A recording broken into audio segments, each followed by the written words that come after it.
បាទនេះបង្ហាញពីរថយន្ត Mercedes បាទ C300 ឆ្នាំ2009ដែលប្រើប្រាស់ប្រព័ន្ធហ្គាស Super Gold បាទ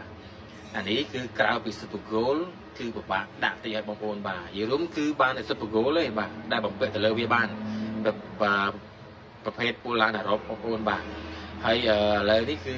បច្ចុប្បន្នសេដ្ឋកិច្ចឥឡូវស្ងាត់ហើយបងប្អូនបាទវិធីមួយយ៉ាងដែលយើងអាចកាត់បន្ថយការចំណាយទៅលើការប្រើប្រាស់រថយន្តប្រចាំថ្ងៃគឺមានតែយើង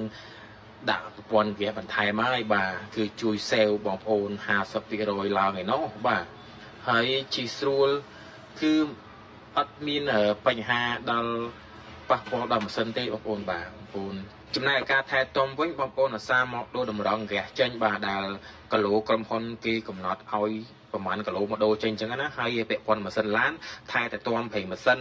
ទឹកថ្នាំទងទឹកអញ្ចឹងគឺអូខេរហូតបងប្អូនបាទ